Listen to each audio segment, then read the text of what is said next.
اس کے بعد جو ہے عاصمہ شیخ، یہ کہتی ہیں کہ میں وقت سے پہلے بوڑھی ہو رہی ہوں، کوئی وظیفہ بتا دیں۔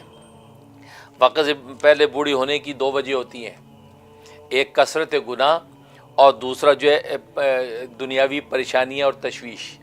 یہ دو چیزیں وقت سے پہلے بوڑھی کرتی ہیں انسان۔ ایک تو یا تو خلوت جلوت کے کسی گناہوں میں مبتلا ہے، اس کی وجہ سے وقت سے پہلے انسان جو ہے بوڑھا ہونے لگتا ہے، اور دوسرا جو ہے کوئی دنیاوی تشویش ہے، دنیاوی فکر و فاقہ اہل اولاد کی طرف سے یا اپنے حوالے سے، تو دنیاوی تفکرات، یہ دو چیزیں انسان کو وقت سے پہلے بوڑھا کرتی ہیں۔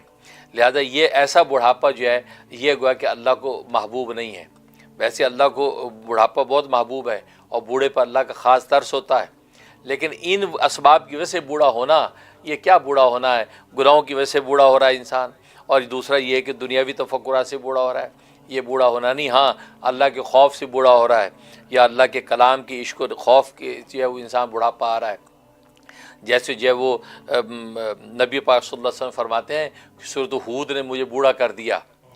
ہود کے اندر جو مضامین ایسے دہشت و خوف کے ہیں، عذاب الہی کے ایسے ایام اللہ اور یہ اعلیٰ اللہ کے تذکرے ہیں، تو فرمایا کہ ان صورتوں نے مجھے بوڑھا کر دیا۔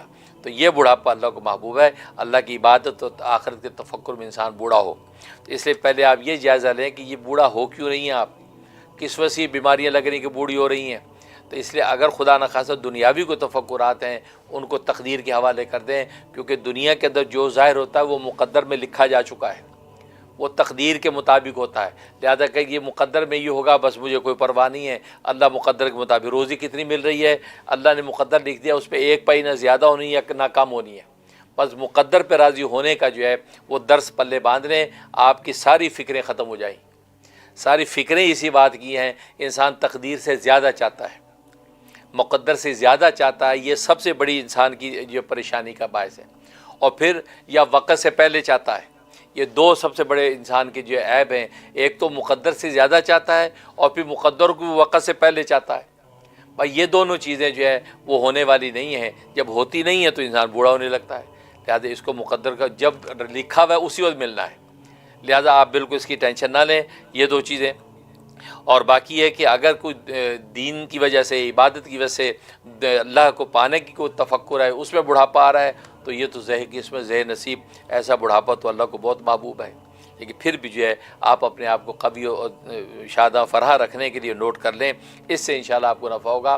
چوتھا کلمہ توحید، چوتھا کلمہ توحید جو ہے یہ آپ نے جو روزانہ 101 دفعہ پڑھنا ہے، 101 دفعہ پڑھ کے اپنے بدن پہ دم کرنا ہے، اور ہاتھوں پہ دم کر کے چہرے پہ پھیرنا ہے، اور 1 کپ پانی پہ دم کر کے پانی پی لینا ہے، یا کھانے پینے کی چیز اس کے اوپر پھونک لینا ہے۔ یہ آپ نے 71 ڈیز پابندی سے کرنا ہے، 71 ڈیز پابندی سے کرنا ہے۔ لہٰذا جو ہے باقی آپ اپنے فکر جو ہے آخرت کی فکر کو سوار کریں، دنیا کی فکر اٹھا کے پھینک دیں، کیونکہ تقدیر کے اندر لکھی جا چکی ہے، وہ ادھر سے ادھر ہونے والی نہیں ہے، اس کی فکر کرنا بے وقوفی کی بات ہے۔ اصل فکر آخرت ہے، بس وہ کریں، انشاءاللہ آپ دیکھیں گے آپ دوبارہ سے جوان ہونے لگے گی، آپ شادہ فرا رہے گی اور دل میں کوئی تشویش نہیں ہوگی۔